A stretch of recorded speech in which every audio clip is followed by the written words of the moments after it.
So great to see you all here. So I'm going to be taking you on a whistle-stop tour through 3 different ancient Greek myths.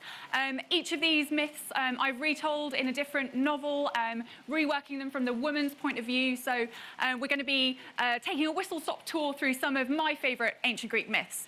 So we're starting off thinking about these 3 novels. So I am an academic. I work at the University of Exeter. I'm a classicist and I have a PhD in classics.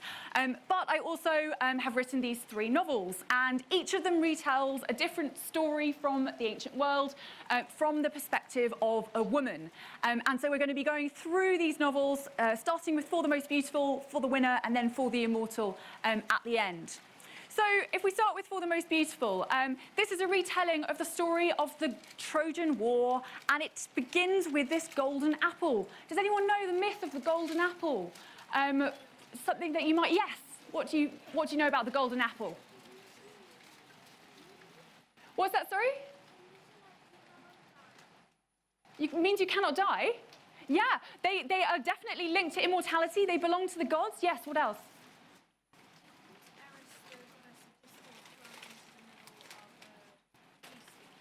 Yes, fantastic. Eris, the goddess of discord, threw it into the middle of a feast, and what happened? Yes, over here.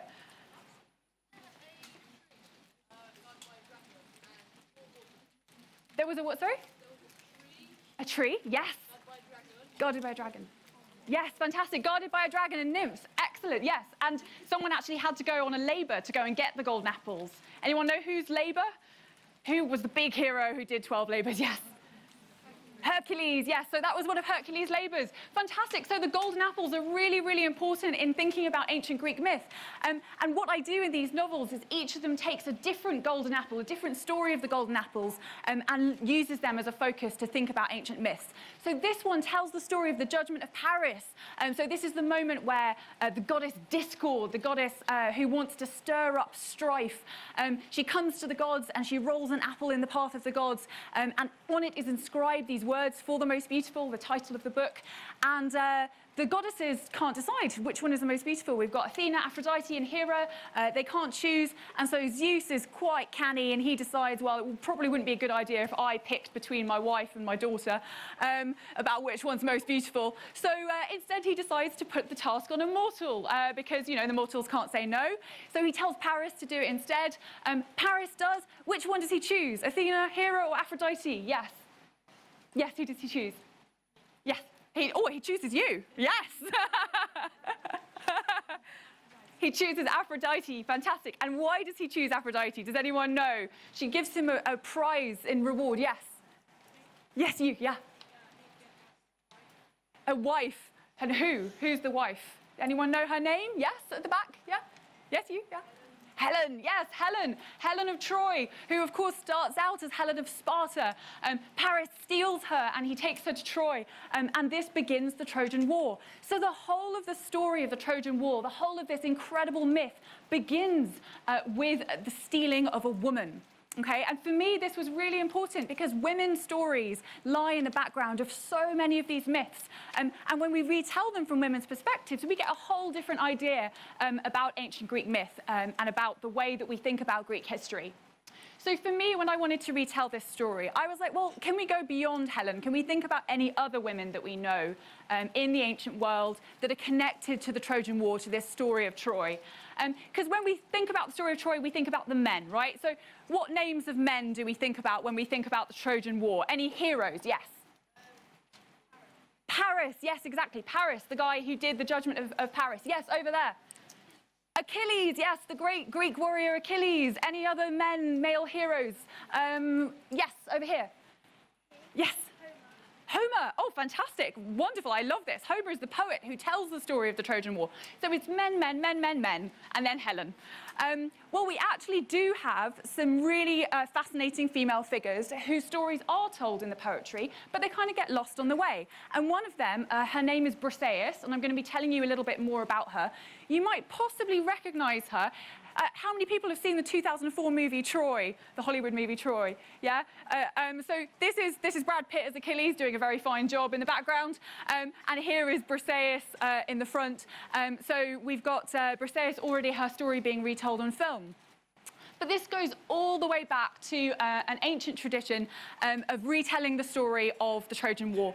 And this is Homer. So we already heard a little bit about Homer beforehand in Caroline's talk. So Homer told the Iliad. This is the poem that retells the story of the Trojan War.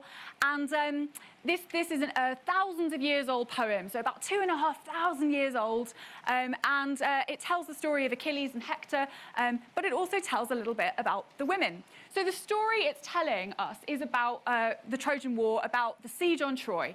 And this is Troy over here. So for those of you over there, you've got it circled in red, so you can see Troy on the western coast of Turkey.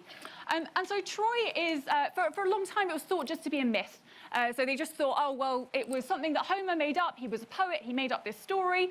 But then really excitingly, in the late 19th century, so just about 150 years ago, an archaeologist discovered the city of Troy, the actual city of Troy, where probably Achilles and Hector might have fought. And that was an incredible discovery. So this is a cross-section of the site of Troy, an archaeological plan that shows you the different levels of the city. Now, this archaeologist, I'll have to kind of give you a bit of background about him, because he actually wasn't really an archaeologist. He was actually a banker who just really loved Homer and had a lot of money. And so what he decided to do, because he was so excited about it, he was like, I want to get down to the bottom of the site and I want to get down really quickly. So what might you use if you want to dig through earth and get through the earth really quickly, get to the bottom, and you don't really want to use spades? You're like in Victorian. What might you use? A drill? Yeah, drills hadn't been invented yet, so he didn't have a drill. What else might he have? Dynamite. Yes, he used dynamite. So he blew up the city of Troy. And unfortunately, he went too far. But he was too enthusiastic, and he bypassed the levels that are actually the date that we're looking for. So the Trojan War, we're looking around 1200 BC, 1250 BC, something like that. He blew through it. So the only bit of it that we have left is this bit of wall. Okay, doesn't look very exciting, but I promise you it actually is really exciting, and I hope I can show you why. Because this wall is actually a little bit angled, and I don't know if you can see that in the photo. This is a photo I took myself when I went to the site of Troy. But the wall is a bit angled. Well, in Homer's Iliad, in the story that tells, the poem that tells the story of the Trojan War, we get this description of one of the warriors who's trying to climb the wall. This is Patroclus. He's Achilles' companion, comrade. And 3 times, Homer says, Patroclus tried to scale the bend or the slope or the angle of the wall. Well, that seems to be a reminiscence, a remembrance in this poem of the actual city of Troy. So this is one of those really exciting moments where the archaeology of the city and the poetry is coming together. So this is us kind of bringing myth and poetry together. Now, there's obviously another part of it, which is you have to test out the wall, test out that it works, test out what the warriors did. So I did this myself, climbed up the wall. This is not something that I necessarily recommend with my academic hat on, but it was a lot of fun, following in the footsteps of the Greek heroes. So that's the site of Troy. Well, we also have evidence of the actual Trojan War having happened there, because we have evidence of a siege mentality. So these are buried clay vessels that were discovered in the city of Troy that are buried underground, and they had food in them. Why do you think that this might be evidence of a siege, right? Because the Trojan War is meant to be 10 years long. Yes, at the back. The Greeks surrounded the city, exactly. So what are you going to need to do? Rations, exactly. They're stockpiling food. So this is fantastic evidence for the fact that we did have this 10-year-long siege. We also have other evidence. So we get arrowheads being found across the city. So evidence of a war. And most excitingly, we also get evidence of a fire. So in the archaeology, we get a red layer in the earth that tells us that the city was burned down. So this is telling us that actually this war, this amazing mythical war with these legendary men and women, might have actually happened. So what about the women? Well, unfortunately, the women's stories in the ancient world are often a little bit two-dimensional, because women spent most of their time in the ancient world doing one thing. Does anyone know what most women in the ancient world would have done? Yes, over there. Let's run over here. Yes, you. Housework, yes, exactly. They did housework. It was not very exciting to be a woman in ancient Greece. What kind of housework? Does anyone know in particular what a woman might have been doing? Yes. Cleaning, yes, she would definitely have been cleaning. She would have been maybe producing something, yes? Cooking, she would be cooking, she'd be cleaning, yes? Anything else?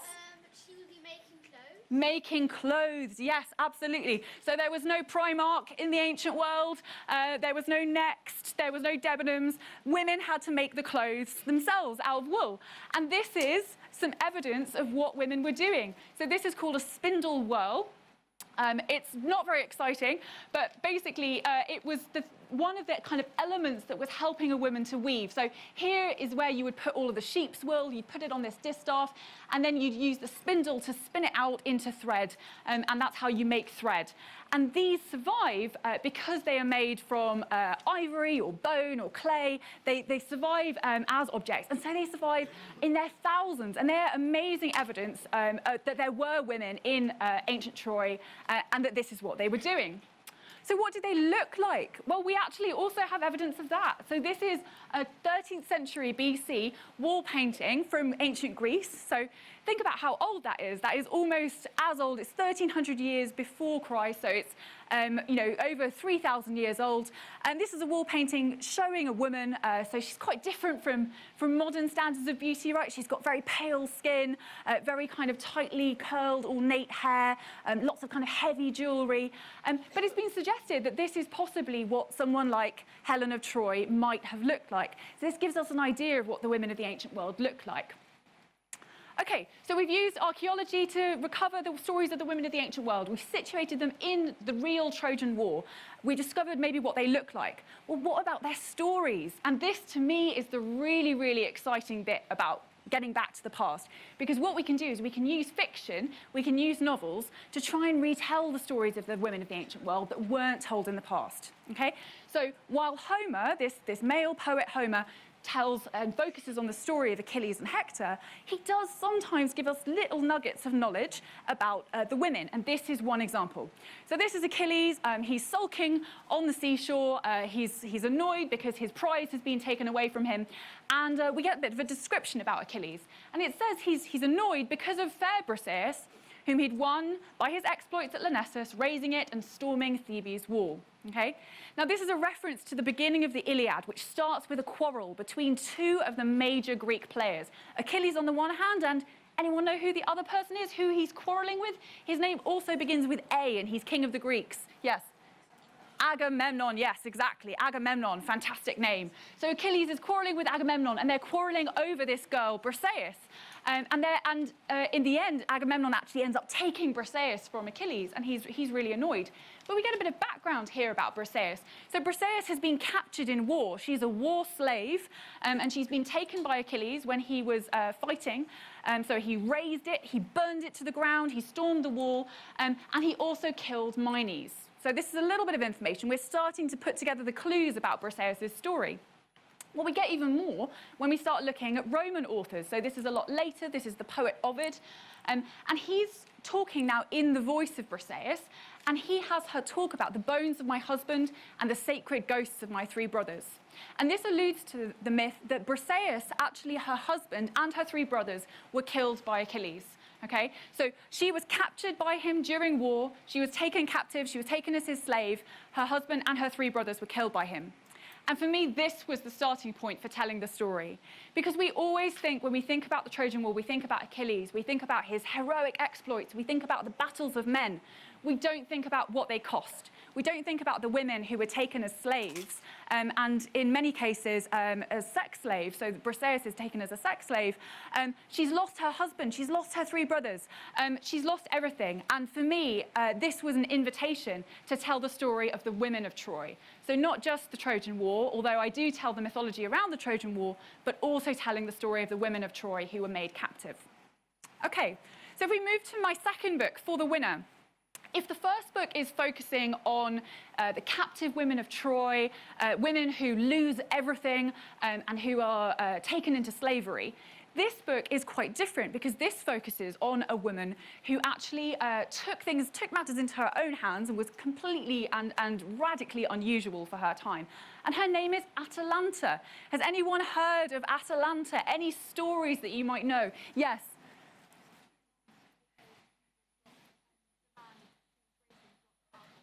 Yes. Good. The man she was racing dropped an apple and she stopped to pick it up. So there's our second golden apple, right? This is our second golden apple in the trilogy. So that's the story that most people know about Atalanta. So she was the fastest runner in the world, faster than all the men, right? She's really, really fast. And she runs a race against one of them, and he drops an apple and she picks it up. That's what we tend to know. Well, she actually has an incredible backstory. So Atalanta was born, she's a woman, she was born a girl, and her father didn't want to have a daughter. He wanted to have a son because he wanted to have an heir to his kingdom. Unfortunately, this is really typical in ancient Greece. What do? If you have a daughter you don't want, you put her out on a mountainside and you leave her there, which is what happened to Atalanta, okay? So she was left to die, but never fear, she was found by a bear who raised her, and she then taught herself to hunt and to fight, and she became one of the preeminent warriors in ancient Greece. She was the fastest runner, and she came down from the mountain and she took part in this mythical boar hunt, which you can see on this vase here. Now, I know a boar hunt doesn't sound very exciting, but you have to think about this as like a monstrous mega boar that's been sent by the gods. It's been sent by the goddess Artemis to plague humankind. And all the collection of heroes come. So we have Meleager, we have Peleus, who's the father of Achilles. All the Greek heroes come. And we also get Atalanta joining in. So we get all this series of amazing male Greek heroes, and then we get one female fighter. So there's a little close-up of her there, standing with her spear. And this is one of my favorite depictions of this boar hunt, because you can see the boar on the right-hand side, and then on the far left, there is Atalanta. And what was amazing about this is that Atalanta was actually the first person of all of these Greek heroes. She was the first person to hit the boar, right? So all of these amazing male heroes, and she is the one who actually is the first person to strike the boar. So she is incredible. She is preeminent among all of them. I also think her dress sense is pretty good, so I do quite like her boots. She's also got a little hunting dog behind her. I don't know if you can see that, which is pretty lovely detail. So she's a really, really fascinating person. But it doesn't stop there. It's not just that she takes part in this amazing boar hunt, because we also have some evidence, again, if we look at the literature, we look at the poetry, we have some evidence that Atalanta took part in one of the greatest quests of the ancient Greek world, and that is the voyage of the Argonauts and Jason. Now, does anyone know anything about the voyage of Jason and the Argonauts? Yes, at the back. Jason wanted the golden fleece, fantastic, yes, so he had to sail to the ends of the earth to get the golden fleece back. And it's one of the biggest heroic journeys in ancient Greece. Well, this is one of our sources who tells us that Atalanta eagerly desired to follow on the quest, but Jason of his own accord prevented the maid, for he feared bitter strife on account of her love. Okay, now this is the typical account that we would get, where we can't have a woman there because she's going to distract the men, so we've got to leave her behind. But we get another account from a different historian. This is a later Roman historian called Apollodorus, and he gives us a list of all of the heroes who Jason assembled. And it's like a kind of Hollywood lineup of all the big stars, because we've got Castor and Pollux, sons of Zeus. Sons of Zeus, it's pretty amazing. Telamon and Peleus. Peleus, remember, he's the father of Achilles. And we've got Hercules, Hercules of the 12 Labours. Theseus, an amazing Athenian hero who's the one who defeats the Minotaur. And then we get Atalanta. So we get 50 men and one woman, and she is a warrior woman who joins them on this voyage. And this is a reconstruction of the ship that Jason and the Argonauts might have taken, so that was called the Argo. So absolutely astonishing. And what they do is they have this incredible voyage across the known Greek world to the very ends of the earth. So that's modern-day Georgia on the far ends of the Black Sea. So they start off in Iolkos, which is where Jason was from, where he's trying to regain his kingdom. They go past Troy. They go up through the Straits of the Bosphorus into the Black Sea. They skirt the bottom coast of the Black Sea, and they come into contact on the way with the Amazons, but they run away pretty quickly because the Amazons are pretty fearsome. And we'll get back to the Amazons in a little bit. And then they get to Colchis, right? And then we obviously have the whole adventure with the Golden Fleece. So this is some mega heroic stuff that Atalanta is taking part in. And I felt like it's really important to tell her story.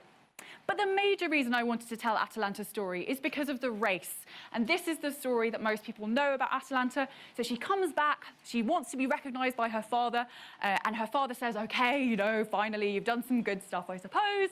I will recognize you as my daughter, but you have to do what every good Greek girl does, which is get married.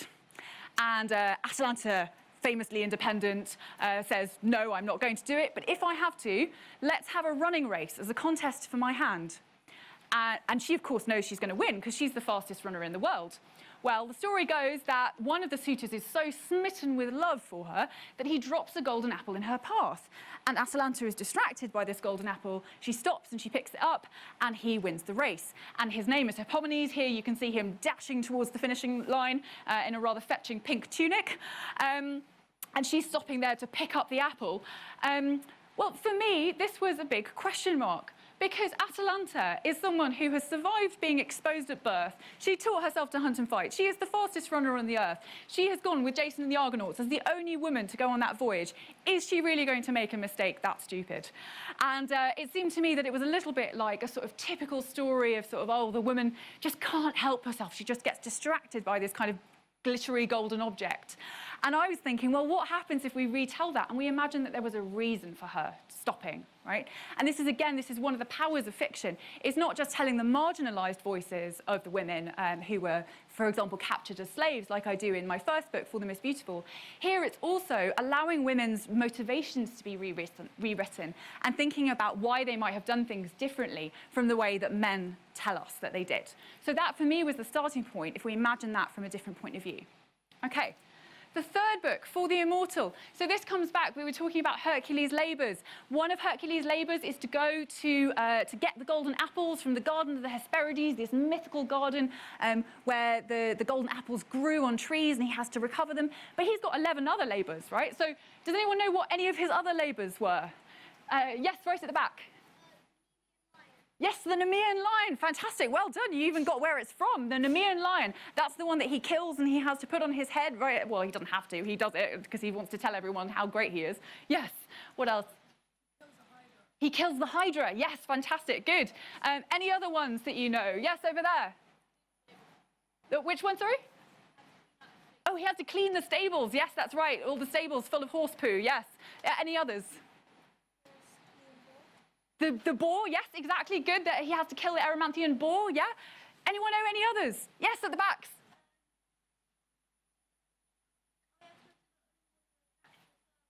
He has to go to the underworld to capture Cerberus, right? So we talked about Fluffy in Harry Potter, the three-headed dog. So he has to go to the underworld and get Cerberus, the original Fluffy. Yes, what else?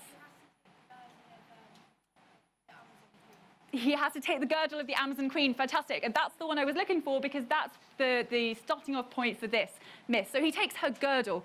Now, girdle, it kind of sounds like a sort of thin little belt thing. Well, we have to think this is the Amazons, right? These are women warriors who are absolutely astonishing warriors. This is not a little belt. This is a massive, stonking war belt that carries axes and swords and bows and quivers. And it's incredible. And that's what Hercules has to go and get back.